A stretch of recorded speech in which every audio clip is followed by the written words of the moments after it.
All right, we're going to go and get started. It's 2 o'clock. I just wanted to welcome everybody to our webinar for chapter supporting chapters for the month of May.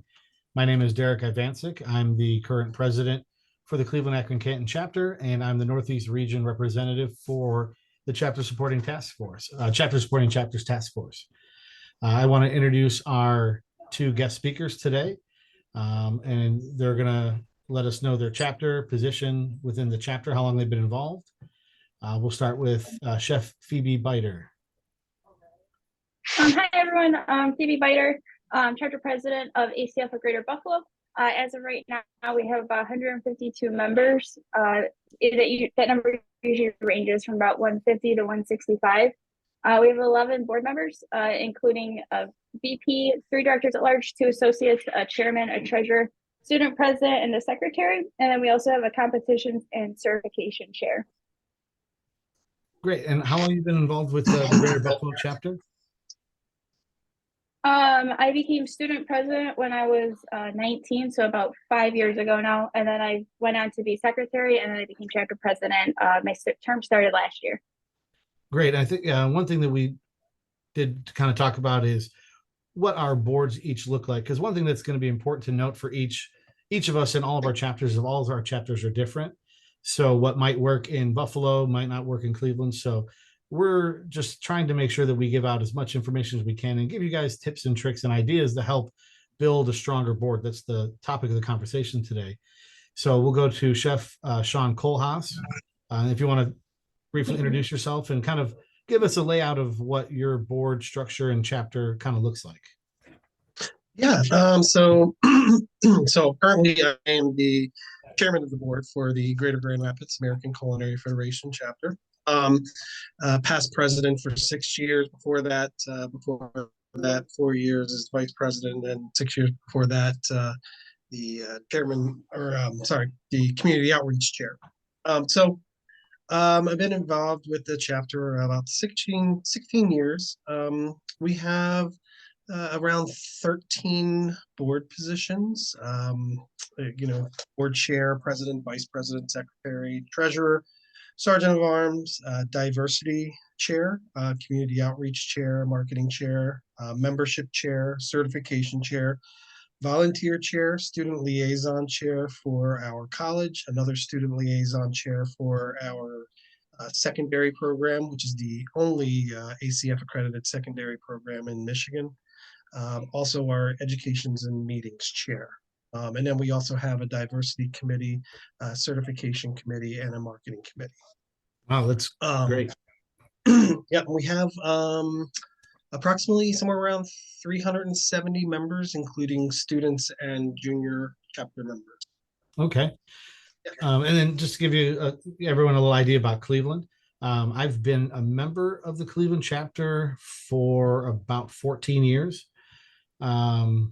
I first joined when I went to school in Pittsburgh, and then I was the sergeant at arms during COVID. So I had kind of an extended tenure there for about 5 years. And then I've been president for 2.5 years. I'm into my first year of my second term.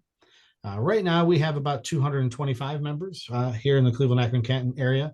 So it looks like we're having, all 3 of us are similar in chapter size. I know there's plenty of chapters smaller than us. There's some that are larger. And as far as board members, I have a very similar layout. We have about 10 board members in total, including our chairs. One thing that's a little bit different maybe for us is we have 2 vice presidents. Since we have Akron and then Cleveland, we kind of split responsibility so that one vice president focuses on meetings, events in the Cleveland area, and one on the Akron area. And that's a way that we kind of split up the strategy as far as leadership. And we're going to continue on, the conversation, because what we hear a lot from chapter leaders in the area is, I've been a president for 6, 8 years, 5 years, and I have no one who's coming up the pipeline. I don't know what to do. What's the recession plan? So we thought this would be a great topic, and bringing in a president from a great active chapter, a larger chapter, a past president. And then we have Chef Phoebe, who's kind of a younger up and coming president. She's been president and junior president before, but 2 great perspectives that can give some great insight, I think, into how we continue to move forward and build a board member or, a leadership board that's stronger than the one that we came in with. I think that's ultimately our goal as leaders within the chapter. So we'll start with Chef Sean. What would you say are some strategies that you try to use to recruit new potential board members, in your organization? Yeah, it's a great question. So usually how it all begins is just conversations at our meetups or meetings or any of our events with we find people that are excited with the ACF and we find ways for them to get involved, usually starting in like a committee. That way we can see how they engage in their duties that are assigned to them, as well as engage with our members and our board. And usually it's just a progressive piece where, they take that first step and they move their way up the ladder until they get to, hopefully moving up to a presidency or whatever it may be. But I do want to go back to and say, it is sometimes hard to find somebody to replace you when you're moving up in the board. Myself as a president, I was president for 6 years, and it took that time for me to find somebody that I felt would be a great successor in that role, to be able to get onto the ballot and into the election. But we like to try to see it as an organic piece, but constantly speaking and nurturing and mentoring folks in our organization to get them excited, get them on board, and help grow our chapter. Yeah, absolutely. I think finding the right people is key. Just like in our businesses, uh, being leaders in our chapter shouldn't be that far off from being leaders in the operations that we run. We're looking for certain qualities, and we'll talk about that in a little bit. But Chef Phoebe, what are some strategies that you might use that may differ from Chef Sean? To be honest, I do something similar where at like our social meetings and stuff like that, I do take mental note of who's regularly attending and who's acting professional, who's coming up, showing up professional. And I keep note of that. And I also look for people who are, interested in joining the academy. They're interested in getting certifications, because all of the board stuff, that's something that, not to say that we should be joining the board to get something out of it, but it is something that they receive in return. So if I know someone's like, that's something that they need to almost cross off their list, and they have the right heart and to do it and to be a good leader and follow through with that. But I like to find people who are also as in like-minded as I am. I have goals for the chapter in my presidency and in my term that, I want to keep students involved in stuff like that. So I try to find, teachers and people I know are willing to mentor younger students and stuff like that. So like-minded mentalities. No, that's a great point. One thing that I kind of want to touch on that Chef Sean had mentioned was committee positions. So one thing that we try to do is we see somebody that's excited about the chapter. They come to a lot of meetings just as a regular member, but they're not too sure about the commitment of being an officer and what that looks like. So we often talk to them about starting in that committee member role, whether it's a competition chair, certification chair, membership chair, something that doesn't have as much of a requirement as far as board meetings and all those other things, and see how they do. Can they commit their time? Because we know there's personal life, work life, and ACF, and how do you balance the three? So we often just speak frankly and honestly about what the hour expectations are. Like, how many hours a month can we expect us to work on it? And a lot of times, some of our leaders like to do things in spurts. So that's a piece that I like to talk to people about. Like, if you're at a country club, I'm sure from Memorial Day to Labor Day, your time is very limited. But then in the summertime, or the wintertime rather, you may have the opportunity to build budgets if you're the treasurer. You can do meeting planning if that's part of your responsibility. So I think there's ways that you can block that out and make it work. So Chef JZ asked, how do you get people excited? And I think that's always a challenge, to get people excited and engaged, whether we're talking board members or just our average members. And I know, like, I see a lot of chapters. I try to visit some chapter meetings, and a lot of them are just really engaged with the fact that we're having a great meeting. The networking's there, and there's the education, and people want to join and be a part of it. I've at least seen locally that our board that we've kind of expanded upon, are people that maybe wouldn't have been chosen to be board members previously. Um, it can be used as a success or failure, but sometimes you just have to, find those people and nominate them and just go to them and say, hey, I think you'd be a great secretary. And it doesn't always work out. I've had a couple of board members that kind of, they started and they realized that the commitment was too much. And unfortunately we had to replace them. But then we've had others that went on to great success that maybe wouldn't have thrown their name in the hat had we not kind of went out and, went after them. So I think just kind of being aggressive and kind of going after them and, you know, bring it up to them. And I keep bringing it up in a friendly way, like, hey, why don't you join? Why don't you join the board? I think you'd be great. And a lot of times, then they're like, all right, let's have that conversation. What does this really entail?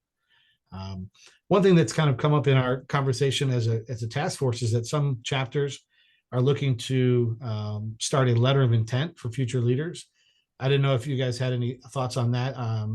I think for maybe chapters that are struggling to have people live up to the commitments, it may be a great tool to have them, present to the board and to the membership. Why do they want to run, and what is their intent? So, Chef Phoebe, do you have any thoughts on that? Yeah. So we actually, when we were discussing that, I thought that was like something that would help my board going forward. Is something I'm probably going to try and putting into place and implementing into our chapter, because I haven't had as much of an issue this term, but I did notice when I was first starting, especially during COVID, it was hard to keep board members involved. And that is because they have personal lives and they work and everything else. So I get it, but it's also like, then don't sign up for something that you can't keep up with.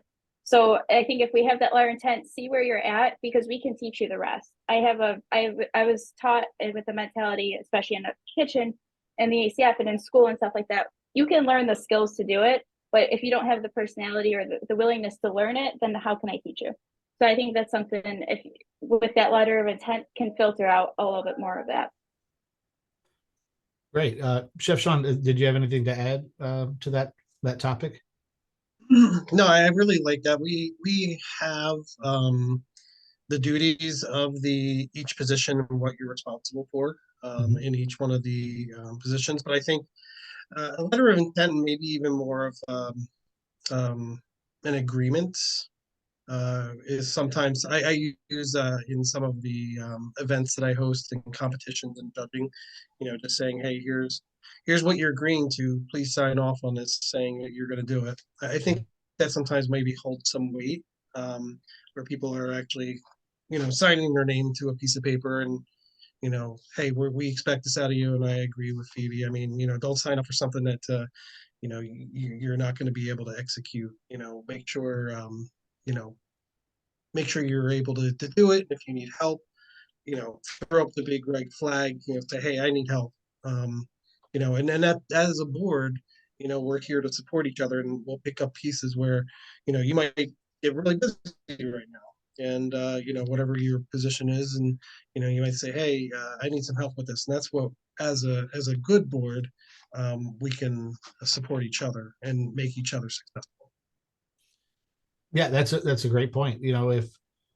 If your treasurer's having a hard time getting financials done because right now is commencement and graduation time, and if they're an educator, this might be a tough time. So is there somebody that can step in and assist to make sure that the financials are still being recorded and we're not putting too much of a burden? And if you have that teamwork within the board, that's going to be great. I saw a comment in the chat about giving them the confidence that they can do it, and that boost of confidence. I'm sure that most presidents, if not all, when they first became president, weren't ready or didn't think they're ready. Chef Phoebe went from like student president to another officer and then right to president. I went from sergeant in arms, which I had the least amount of responsibility, to president overnight with the most. But my past president and past president of Akron Canton, they both believed in me and supported me. And we started a transition early, which we'll talk about a little bit later. So I think that was a great comment, that building that confidence up that it can be done. And if we as leaders now set up the right systems in place, then we'll make that transition easy. Chef Sean, what would you say is specifically, what are some of the qualities that you look for in future leaders in the chapter? I guess the first thing is just engagement. People who are engaged with with what we're doing. They're excited about what we're doing. They have feedback, the good and the bad, making sure that we're touching all bases with our members. Um, that's really what we're looking for in people that we want on our board and future leaders. There's really no replacement for people that are excited. That is what is that burning driving force that fuels the people to do the work that we need them to do as a board and as a leadership in our chapter. Great. Chef Phoebe, anything you'd like to add about what qualities you look for? Definitely professionalism. That's something, obviously, that's what the ACF is all about. We're a professional group of chefs. So if you can't be professional by, dressing appropriately to meetings, if you can't be on time, stuff like that, it's not something that I would prefer on the board, because our board meetings are at 5 o'clock. I would expect you to be there at 5 o'clock so you can start right away. It's just an act of professionalism. And again, like the like-minded goals and mentalities, because yes, it helps to have other perspectives and stuff like that. But if we have a goal in mind for the chapter, I need people alongside who are going to help with that. I don't need people fighting against what we're trying to accomplish. Yeah, I agree. And I think, Chef Phoebe, you kind of said it a little earlier. Are they doing it for the right reasons, or making sure they're not just doing it for recognition? One thing I like to look for is good people, and what will those good people bring to the chapter? How are they going to make things different? How are they going to improve the chapter in the future?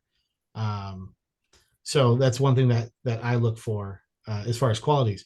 And there was a question from Chef Autumn Patty talking about current qualifications and member status. So, for example, at least in our chapter, what's written in our bylaws is to be any officer, they have to be a professional culinarian with at least 2 consecutive years in the chapter.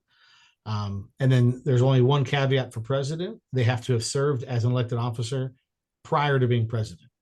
And that's the only qualifications for our chapter. So it's not very limited. But we do have non-professional chefs on the board. They just can't be elected officers. So are there any qualifications in your chapter requirements that are anything different from that, Chef Phoebe? No, ours is about the same. We do actually have 2 associate positions though that require you to be an associate member.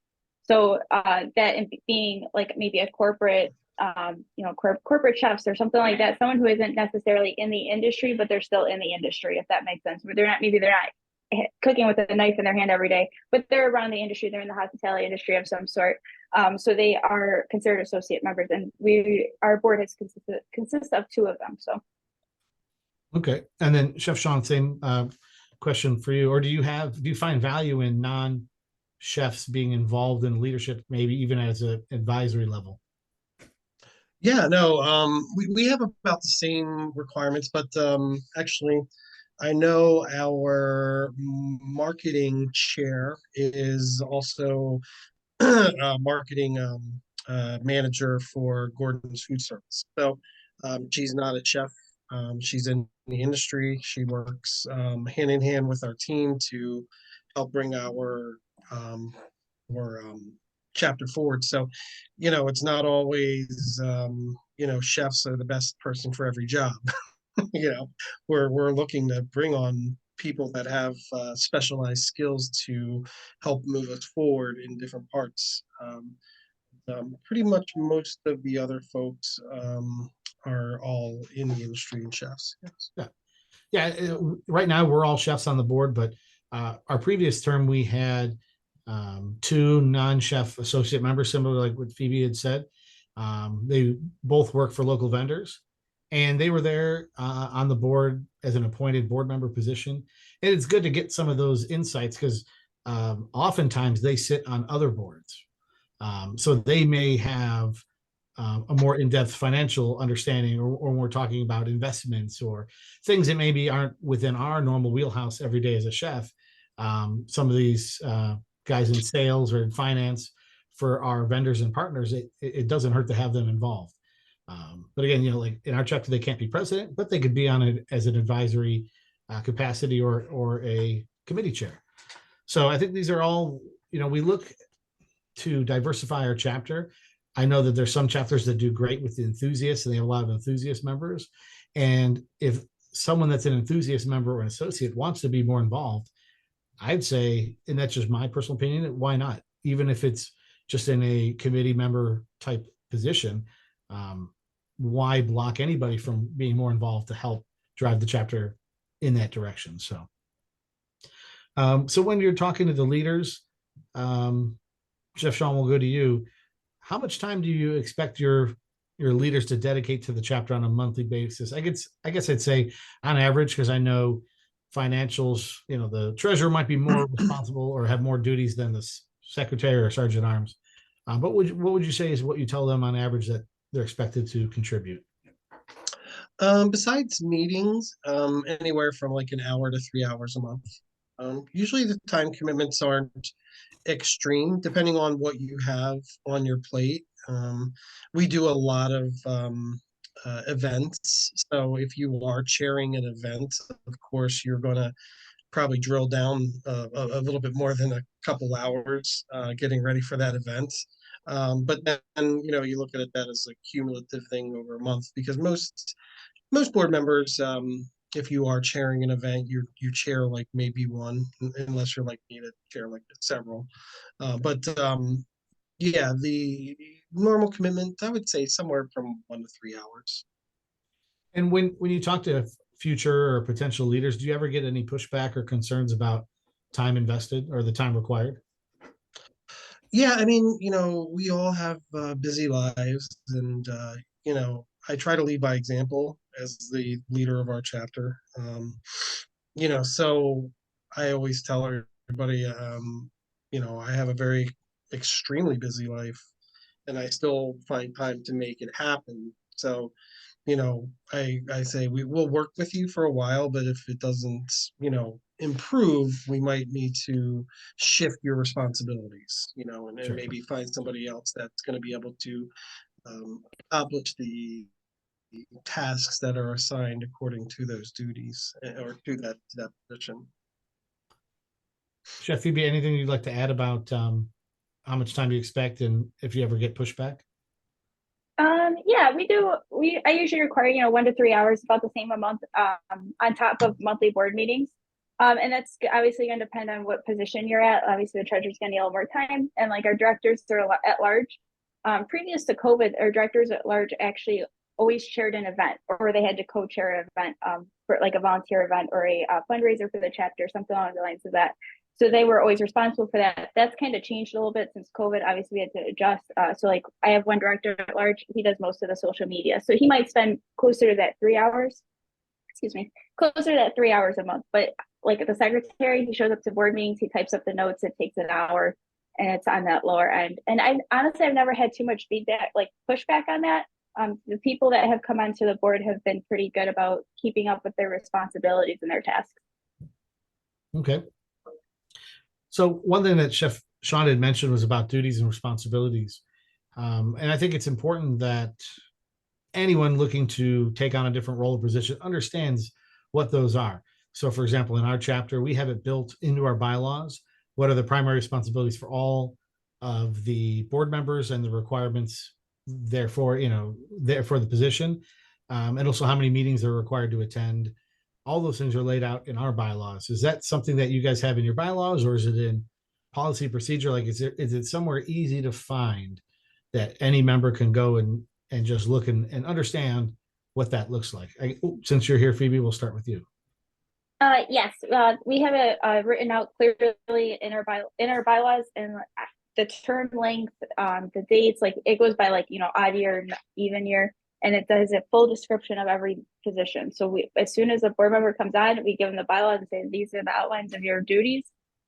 Please keep up to them, etc., etc. when they get sworn in. But yeah, it's all lined out. Okay, Chef Sean, anything to add? Yeah, actually, ours is a little bit different. We Okay. don't have the positions really outlined. Well, they're outlined in our bylaws.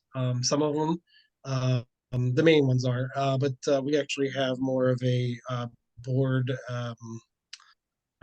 manual, I guess you would say, where it lists out all the positions and the duties of that position. And then those actually evolve and change. We actually have two large board meetings every year, one winter session and one summer session, which is a 4 hour long board meeting where we review all of the different positions, responsibilities at the positions, if any responsibilities need to shift, change, delete, whatever that may be, adjust those, as well as review the upcoming year and events and meetings that we have. But, mainly the document for our board is actually separate because it's a ever evolving and quickly evolving document. Now that's great. That's it's like in our restaurants. I'm sure we have training manuals. So that's right along those lines of it's evolving. It's not set in stone as far as bylaws are hard to change, but having kind of a fluid document as we update our processes as we update things, that's a great idea to have and make it easy. So we've kind of started the conversation of what does our board look like and how do we find people and what do we look for in the people that we want on the board. Now I want to start to transition into what does the transition period look like? How do we train them and get them up to speed? Because like you said, we have busy lives outside of here. So how do we make sure that they're most effective? So Chef Sean, what does that look like? What does the onboarding process look like for any new officer that comes in? And maybe this is their first time being an officer. What does that look like from your chapter? Yeah, I mean, so with us, it's always been, like I think I said before, a progressive piece. So it's not, it kind of goes along the whole um, thought of how do you eat an elephant, one bite at a time. So, we're grooming people, you know, as they come into our board, looking at, where we feel like they would best move to next. So working with them on their current position, but also speaking with them on what the next steps are. So it's kind of organic, how it all happens. Once again, we're always mentoring each other. So I am now the past president, which is now the board chairman of the board. So I work closely with the current president, who was my past vice president. And as soon as he became on vice president, we were working towards him, mentored up to become the next president, and so on and so forth. I mean, our current vice president, he's currently being groomed to be the next president. Um, you know, so working on those pieces, we don't have a lot of, when we have our elections, it's usually not it's usually not a bunch of people running for a board position. A lot of people are basically groomed, and once they get into the position, we work closely with each other to make sure that everybody understands expectations, as well as be there for that support. So if they have questions, we're there to help them with those answers.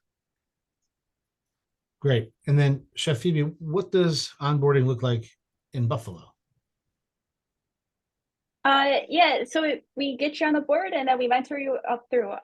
It's something I'm actually trying to instill, and I have been working on it because when I joined in as president, I was handed a blue binder and everything was paper, and I'm like, this needs to be on the computer. So I since then, my first couple months was actually just trying to digitalize everything. Once I get everything digitalized, now for the next president or the next vice president or whoever needs the information, it could be the treasurer who could need some of this information. I have it all on a computer file and I can transfer it very easily. So that's something that I'm trying to instill. It's taking a little bit just because sometimes people don't always like the digital aspect of it. But now that I've gotten digitalized, a lot more, the board has come to it a little bit better. But yeah, once we got it digitalized, and that's a big thing that's kind of helped, I've noticed, since because we had my first term, it was like everything's everywhere. Now I'm still in my first term, but the first year of the new term, so I had like 5 people join on the board halfway through my term. I'm trying to clarify that properly, but yeah, so that became a little bit smoother because I had everything digitalized. I was able to send a new secretary everything. I was able to send the student president everything without it being all over the place. So that's something that's just taken a little time, and it's probably going to take a little bit more time to really hone it down. but they have their outline of what they're doing, and then they always wanted to ask, always open to ask questions. I try to be the person that, like, if you text me, I'm going to get back to you within an hour. I do my best if you email me. If you have any questions, if I don't know the answer, I will find the answer. So I always try to have that open form of communication as well. Yeah, that's great. So a couple of things I want to touch on. So Chef Sean kind of spoke about what I see some boards tend to do, where it's very much a cycle. You start here and you kind of keep going around into all the positions. And I see a lot of chapters do that. And then I think I see some chapters that are a little bit more sporadic, where people come in and just first time board member, they're vice president, their first time board member as treasurer. And I think there's ups and downs to both sides. I think the consistency that you build by going from position to position is great. And I also kind of like the other side of it, because then you potentially get new and fresh ideas because you have new board members coming throughout. When I went from sergeant at arms to president, my past president, he spent time with me even when I was sergeant at arms, showing me how to navigate the website, how to update the member list. He was showing me all these little things. So when I took over as president, to me, it wasn't as overwhelming, because I understood the member list, the functionality of the website, the president's portal. I understood a lot of those systems that are in place for us, because when you become president and the national office sends you that board manual of how to successfully run a chapter, it can be daunting to read through the hundreds of pages in there. So making sure that we spend that time in advance, instead of, today's my last day as president, tomorrow I'm, immediate past president, tomorrow we'll start working with that new president. I would definitely suggest to start that earlier. And then Phoebe talked about technology. Polly is mentioning as well. I think technology is the way that we have to do it. We need to make everything as easy as possible for people to be board members, to do their job, and to want to help out. We had a similar thing where everything was on paper. All the financials were paper. So what we did was we built out our budgeting and financials all in Google Docs. It's all Google Sheets. So it's got formulas. So the treasurer has access to it. Some of the board members have access to edit it, but then anybody can view it in the chapter. And that's how we track our finances and build our budgets. Our meeting planner, as far as what meetings we have coming up, that's on Google Docs. So by doing that, it allows us to be very fluid. I can check things from my phone when something comes up. When a vendor calls me about an upcoming ACF event, I can see it from anywhere. And I think having that flexibility of having Google Docs or Share Drive really helps. Our chapter doesn't have an office, and we don't have an executive director. I know some chapters do. They have a physical office space. So we're all digital, so we don't require an office space. So I think making things as easy as possible. And remember, we don't have to always do it the way it has been done. When we have a new board member coming in, someone, like Chef Phoebe, she's got a lot of great ideas. And it's great that you were able to take all the information that was given to you and you took it upon yourself to say, I'm going to make this easier. I'm going to make this better. I'm going to streamline it. Because wouldn't it be great that instead of a binder, the next president gets a flash drive or just a password to the Google Drive and everything's there. One thing that we like to do too is we have forwarding email addresses. So if you email treasurer@ACF Chef CLE, it auto forwards to whoever the treasurer is at that time. So there's a lot less passwords that we have to remember and hand out to people. So anything that you can use and leverage with technology will make it easier. Because then when we have a new board, I just change the forwarding addresses, and now the new treasurer will get all the information, and it's seamless. Instead of a vendor reaching out to me or insurance company saying, hey, you haven't paid your chapter insurance, and because the old treasurer isn't checking his email. So any of those things that we can do would be, I think, ideal. Chef Phoebe, are there any other tips besides the technology piece? What are some of your other tips for building a stronger set of leaders, as far as we've already selected them, but how do we prepare them and make them better? My big thing, like I said, open communication. So at our board meetings, I always open the floor if they have anything else they want to offer, if they have questions. Everyone has my contact information. If they ever have questions, I always try to find the answer if I don't know it. Yeah, and just I have a personality too where I'm very bubbly and very excited all the time, and I think having that too helps wear off on other people and it keeps them going. I come into a board meeting, I'm talking a million miles an hour, and people can't keep up with me sometimes, but they try their best because they're like, well, if she's got it, then someone else is going to follow along. So I just try to always have a positive attitude too. If I go in grumpy, so everyone else is going to be grumpy. It's the same thing at work. If I go in happy and goofing off and being like, upbeat and happy and ready to go and take on the day, and whatever time it is, no matter what's going on, everyone else is going to follow suit. So I just try to be the positive influence and hope that everyone else follows suit, and I think that keeps everyone going. Great. I can see the energy from you already. Absolutely.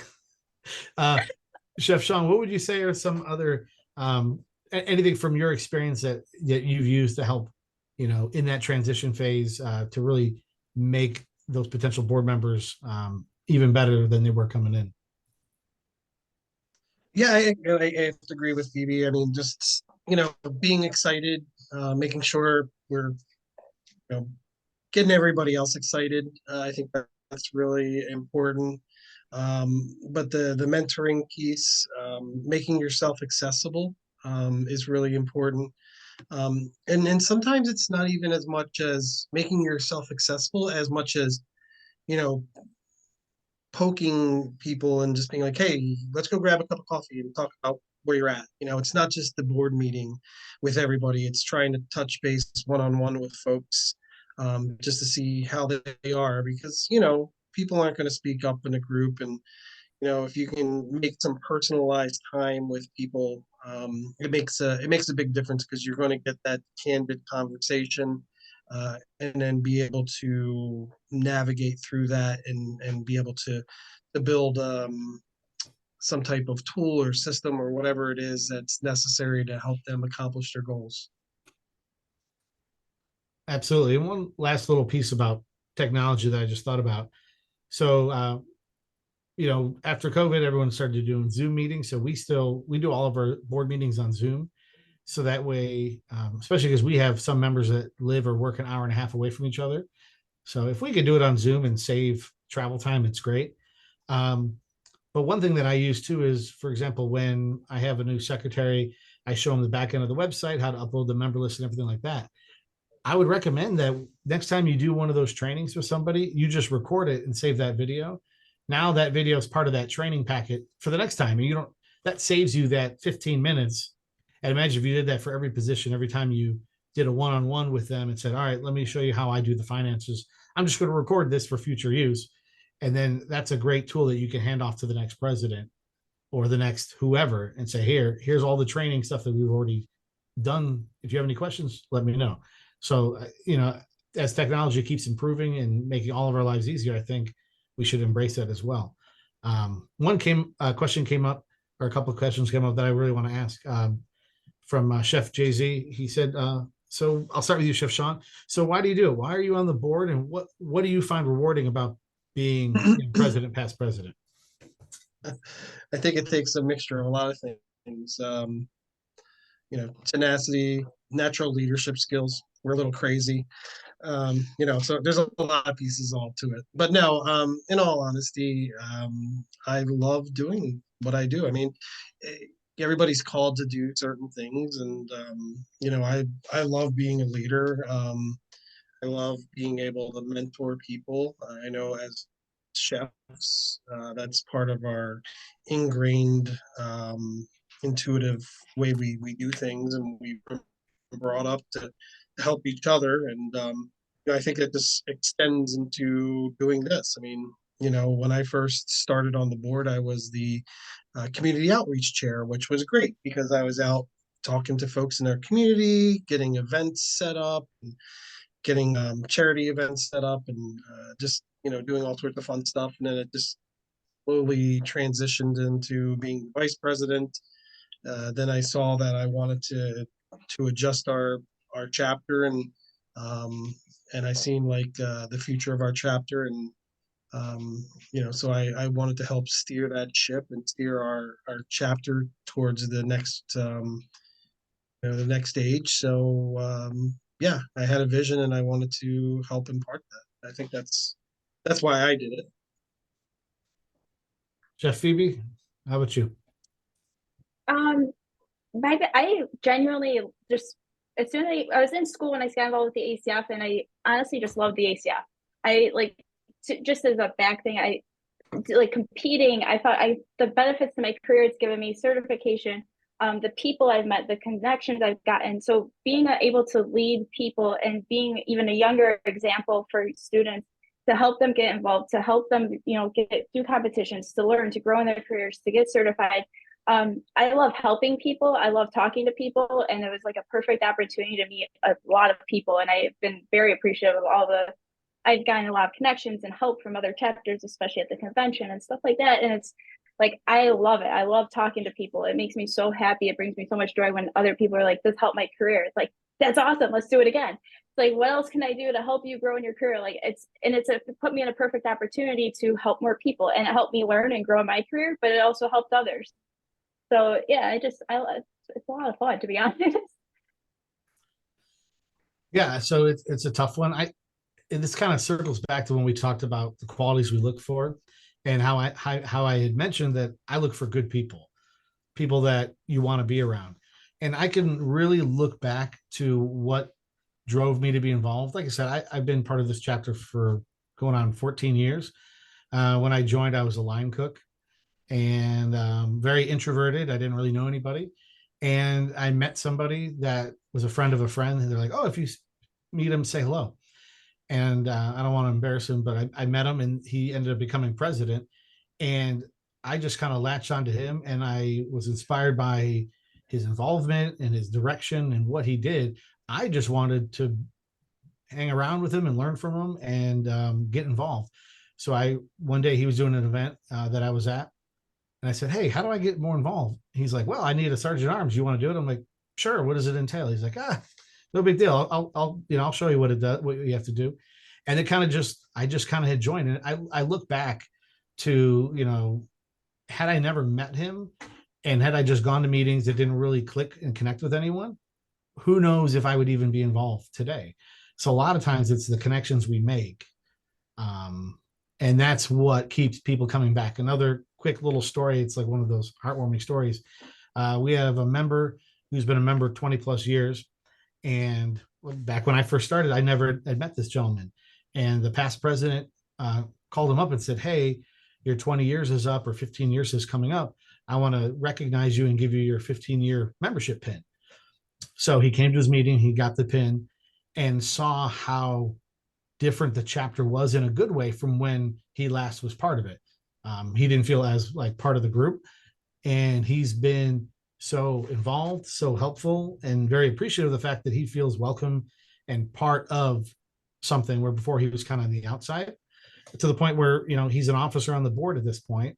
And he's been super involved and helping us do meetings, and he's very hands-on. So that's somebody that was kind of paying the dues, was a member on paper, but not really involved. And it was like one little thing, one little connection that brought him back. And now he's one of our most involved members. So I think sometimes it's just those little connections that make a difference. And then, that's how I came to the board. And then what's my reward? I look at it almost like when I serve great food and the expression people have on their face and the enjoyment they get out of it. I think my reward is when I look out after I do my quick little spiel, and then I move away at the meeting, and you look around and there's a packed room and there's a great educational component, and everyone's there. They're having a great time. They're learning something. We've got students there, and it's just everyone is just so complimentary of how the chapter's been going. That's what I look at as my reward, is like, and I feel like I'm not even really doing anything. I get up, give my chapter meetings and that sort of thing, and I hand it over to the presenter, and we just go from there. So that's kind of my reward. Another chef kind of asked a question that's kind of along the lines of what we're talking about. And, what are the benefits of being a board member? How do your members perceive that? And how do we use that to develop a potential bench of new officers? Like at my job, we talk about bench strength, having layers of sous chefs and everything. So when we lose a sous chef, do I have a lead cook that's ready for that position? So are there any benefits outside of what we just talked about that, maybe your members know about, that kind of helps to sell being a board member? We'll start with Chef Phoebe. Yeah, it does help with your certification because you get the continuing education hours and as well as the academy. So I know that actually helps with retention also because for every term you serve, you get so many continuing education hours. So if they're on a couple terms, then they go to recertify. It does help with that. That is one thing I know, and it is a learning experience. Like it's something, maybe you start running the social media that could help your job 5 years from now. You don't even know. Like it's just well-rounded education. It helps well-round your education a little bit. It's resume building also. Great. Chef Sean, anything you'd like to add? Yeah, I mean, I think from my experience, I think kind of the, I don't know, best way to put it is exclusive club. So, people want to be involved, and people see what we do in our chapter, all the things that we do for our community, for our chefs, and people appreciate what we do, and they just want to be a part of that. And after they might volunteer a few times, and they just see how all of us work together, and kind of this tight knit group. They're like, well, you know what, I want to be a part of that. I want to be a part of that movement that helps others in our community. I think that's a big piece of it. Besides um, all of the pieces that you get for certification and the academy and all those other pieces, I think it's just innate human nature to want to be a part of something that's bigger than yourself. Yeah, I agree. One thing that's been kind of our mantra in Cleveland for the last several years is build a chapter that people want to be a part of, and it'll naturally thrive and grow. If you're doing things that people want to be a part of, they want to, like you said, they see the success, they're like, man, I need to be a part of this. That's, to me, the strongest way to build and then continue to grow the chapter. One thing that I, just thought about as you guys were talking was, what are other potential benefits is, like Phoebe had mentioned, social media. There's so many benefits out of, maybe you're not a great public speaker, but now you have to go up and read the financial report to 40 people staring you down, listening to every dollar we just spent. So there's all sorts of different little things that you can learn and grow, just personally and professionally.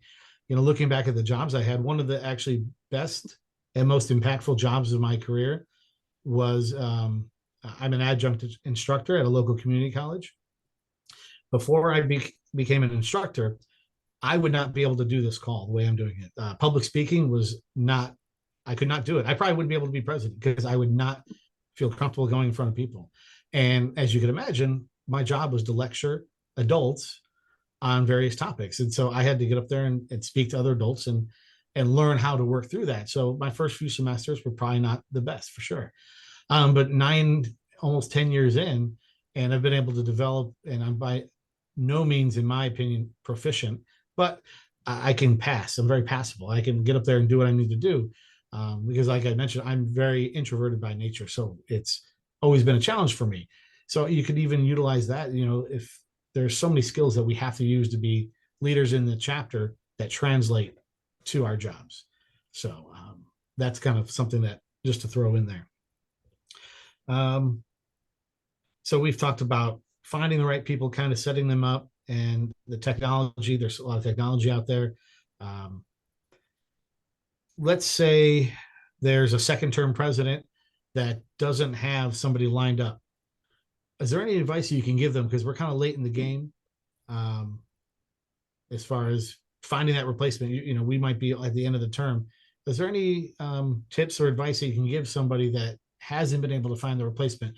Chef, you were right in that position, Chef Sean, where you said you were president a little bit longer than normal because you were waiting for the right person. So I'll let you start off with that. Yeah, I don't know. There's really a recipe for that. It's not something you can force, and time will only tell, really, to that person's ability. but also I would say looking, beyond just your vice president and speaking with others on your board and your membership, finding out who has interest, the capability, because president is, it takes a lot more time. I mean, that's, you know, if you're working already 60 plus hours a week as a chef in an operation, being president probably isn't going to be in the card right now, just because it just takes a lot of effort. But then again, it might not be, or it might, just it's up to the person and the individual. But the one thing I can definitely say is it's something you can't force or rush. You know, it's uh, it's something that you just have to take time and make sure it's correct. And if you have to put in the extra time to get that done, then you have to do that. That's part of the commitment of being a leader in your chapter. Great. Chef Phoebe, any thoughts on that for any Yeah. So I haven't been in that position yet. Still in my first term. I have another term as long as I get reelected. But coming from my perspective, obviously I was very young when I got elected, and our former president was no longer able to keep up with it, so she decided to not rerun. And basically, the Chef Wright was just like, Phoebe, I think you can do this. I'm gonna teach you how to do it. I'm gonna help you, and I got a lot of mentorship and a lot of training along the way. Necessarily did I have all the skills and knowledge? Nope. But I did learn a lot. So it took a couple months. And I think sometimes it's more finding the person who was willing to do it. I was willing to put in the work. I had the time to do it.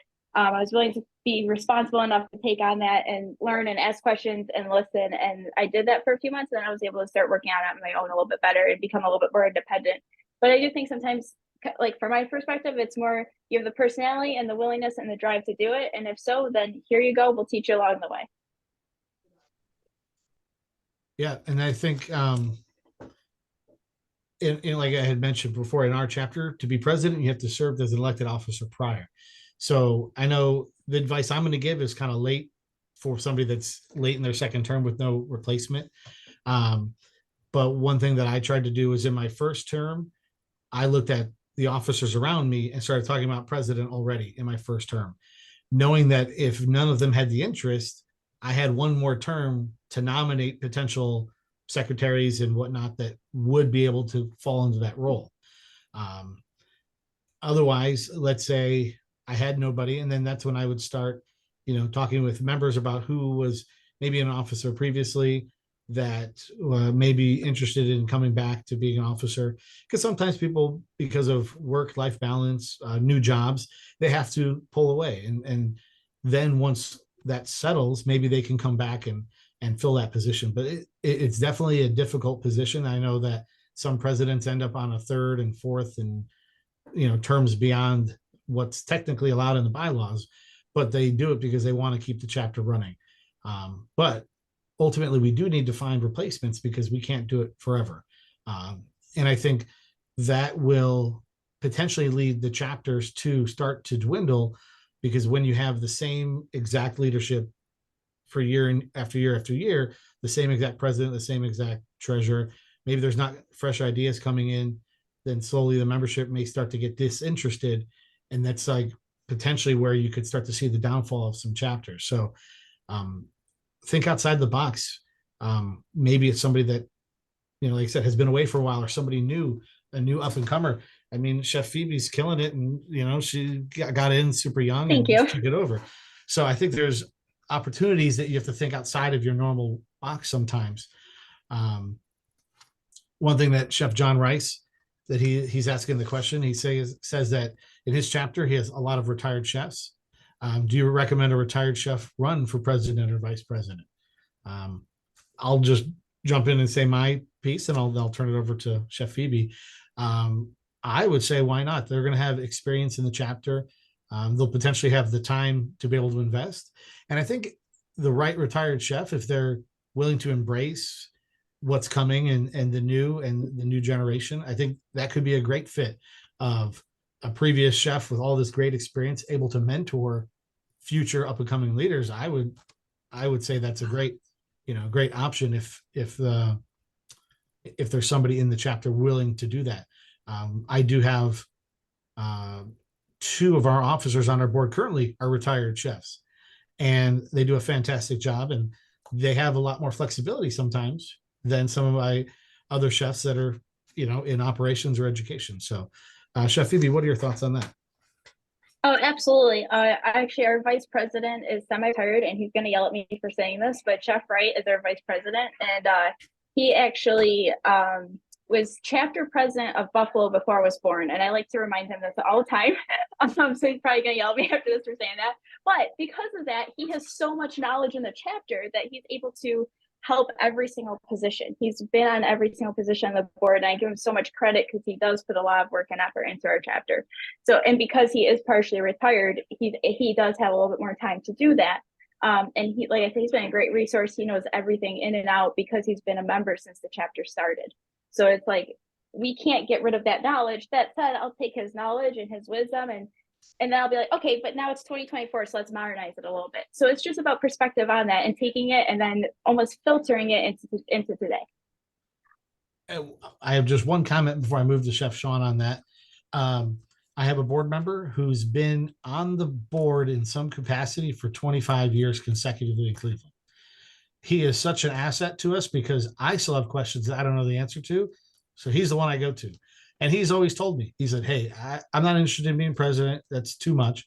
He said, but if you ever have a hole and you need me to fill a position, I'm here for you. So right now he's our secondary treasurer because our first time treasurer is new in the position. So I thought it'd be perfect to have somebody that's been treasurer before plenty of times to be there with our first time treasurer and myself to kind of mentor him through the process. So and this chef, he's not retired. He keeps reminding me that he's close, but he's not there yet. So I think that those chefs that have been on the board for a long time or been around the chapter have so much knowledge of what's worked well in the past. And, can we frame that for the new generation? Chef Sean, your thoughts? Yeah, we've had retired folks on our board. Currently, we don't have any. But yeah, I think they're a great resource, especially if there's somebody that has been a part of our chapter or even better working on the board. So they have a lot of experience, in different avenues. But yeah, I mean, I think the thing to any board is having a balance of diversity. So different people of walks of life, different age, to bring different perspectives to the chapter when we have our board meetings. Our board meetings aren't, it's a democracy. It's we're all speaking and figuring it out together. It's not just the president saying, okay, here's all the things we're doing, here's the dates, and this is what it's going to be. It's like, okay, what are we going to do? Let's all talk about it. Let's decide as a group and make the decision together. That's great. I think we've had a great conversation. I think we hit a lot of great topics. We're right here at the end. We talked about finding people, training them, what type of people we're looking for. So I think we'll just finish with final thoughts. Chef Phoebe, are there any lasting thoughts that you wanted to get out there?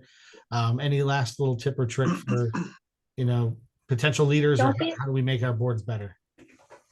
Don't be afraid of change. It's a constantly evolving industry. I think the chapters can be constantly evolving too. And don't be afraid to take mentorship and be willing to listen to, mentor everyone. I have students that come up and give me ideas that I take them into account. It's like everyone has ideas, but just being willing to listen, it can expand your mind a little bit. Great. Chef Sean? Yeah, I think the greatest success to our chapter as a whole, and was one of the biggest platform I was coming into this chapter, is making the ACF and our chapter more accessible to people. So not making things just to members. Almost all of our events, except for our holiday party, are open to almost the general public, or at least food service professionals, not just chefs. So having a broad array and diverse group of people coming into our chapter, learning about who we are, what we do, and the value that we offer, helps create that pool that will eventually make you more successful in your future. That's excellent. Well, I just want to thank you both for your time. I was so happy that you agreed to come and join us in this conversation today. Great, insight from two leaders, and I think that our our viewers here probably got a lot of great tips and ideas of how they can help their chapter and potentially grow and be more successful in the future. Um, if you guys are going to be at the national convention, anyone on the call, chapter supporting chapters, we're going to have some presentations there as well. We're going to dive into some more topics, so please look out for us there. And if you see me at the convention, Chef Autumn, or anyone here, please say hello, reach out to us, because we're trying to create this network of chefs, um, experts in different fields, so that way when someone has a question about putting on a great competition, I know who I can have them talk to. I know 5 chefs that do a great job with that, or whatever your challenges um, might be. We want to try and match you up with somebody that can help you with that. So that's kind of where we're trying to take chapter supporting chapters. Look out for our next newsletter that we'll be publishing sometime this quarter. And we look forward to seeing you all at the national convention. Thank everyone for joining us on the call. And that's all I have. Yes, we are going to have the recording available. We'll have it on YouTube, and we'll make sure that that link gets sent out either through the national office, or we'll post it on the chef's table where you can find us. And one last little plug, we do have a chapter supporting chapters conversation or sub forum on the chef's table, so you can find us there as well. All right, that's all I have. Thank you, everybody. Thank you, chefs. And everyone have a great day. Bye. Have a great day. Thank you. Have a great day. Bye.